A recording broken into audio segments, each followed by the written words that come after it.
Next one, for real numbers a and b, if 4a plus I into 3a minus b is equal to b minus 6i. So, ఈ రెండు కూడా complex numbers 4a plus I into 3a minus b is equal to b minus 6i. ఈ రెండు complex numbers equal అని చెప్పేసి చెప్పారు. So ఈ రెండింటిని మనం రియల్ ఇమాజినరీ పార్ట్స్ కంపేర్ చేసుకుంటే మనకి ఏబీ వాల్యూస్ వచ్చేస్తాయి.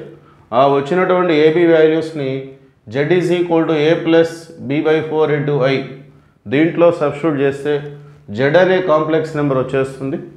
సో మనం ఫైండ్ చేయాల్సింది mod z by a. So mod z అంటే z అనే కాంప్లెక్స్ నెంబర్ యొక్క modulus. Okay, sum of the squares of the real and imaginary parts under root. Okay, so let us see this solution. 4a plus I into 3a minus b is equal to b minus 6i. ఇది వాళ్ళు ఇచ్చినటువంటి condition. ఈ రెండు కూడా equal ఇచ్చారు. So మనం equating the corresponding elements, that means real and imaginary parts. Real పార్ట్స్ని చూసుకున్నట్లయితే మనకి అంటే ఐ లేకుండా, ఇది ఐ లేదు, 4a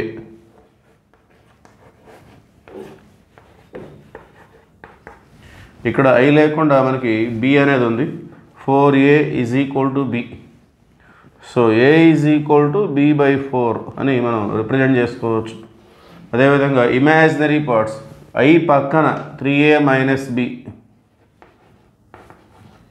ఈజ్ ఈక్వల్ టు ఇక్కడ ఐ పక్కన -6. So 3a minus b is equal to -6. ఈ ఏ వాల్యూని ఇక్కడ సబ్స్టిట్యూట్ చేస్తే మనకు ముందుగా b వచ్చేస్తుంది. సో 3 ఇంటూ a అంటే b/4 minus b is equal to -6. So LCM తీసుకుందాం. 3b minus take LCM 4b/4 is equal to -6. So 3b minus 4b అంటే -b is equal to 4 minus 6 -24. ఫైనల్గా మైనస్ తీసేస్తే b is equal 24. మరి ఏ value ఎలా ఉందంటే a is equal to b/4. a is equal to b/4. So 24/4. So a value 6. So ఫైనల్గా మనకి z అనే complex number ఎలా ఉంది, a ప్లస్ b/4i. a అంటే 6, b/4 అంటే అది కూడా 6. సో b/4 అంటే ఇదే కదా, a అన్నా b/4 అన్నా రెండు ఒకటే.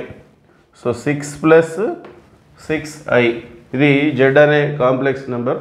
మనకి మోడ్ z బై a కావాలి. సో మోడ్ z, సో ఈ 6ని మనం కామన్ తీసి మనం 1 ప్లస్ i అని రిప్రజెంట్ చేయొచ్చు. సో ఇప్పుడు మోడ్ z చూసినట్లయితే 6 అలానే బయట ఉంటుంది. సో ఈ రిమైనింగ్ కాంప్లెక్స్ నెంబర్కి మనం మోడ్ కనుక్కుంటే అయిపోతుంది. సో అందులో real part 1, imaginary part 1, i coefficient. So 1 square అంటే 1, 1 స్క్వేర్ అంటే 1. So totally it is 6√2. So therefore mode z by a is equal to mode z అంటే 6√2 బై a అంటే 6 క్యాన్సిల్ అయిపోతే √2 is the correct answer. So option C. Okay, thank you.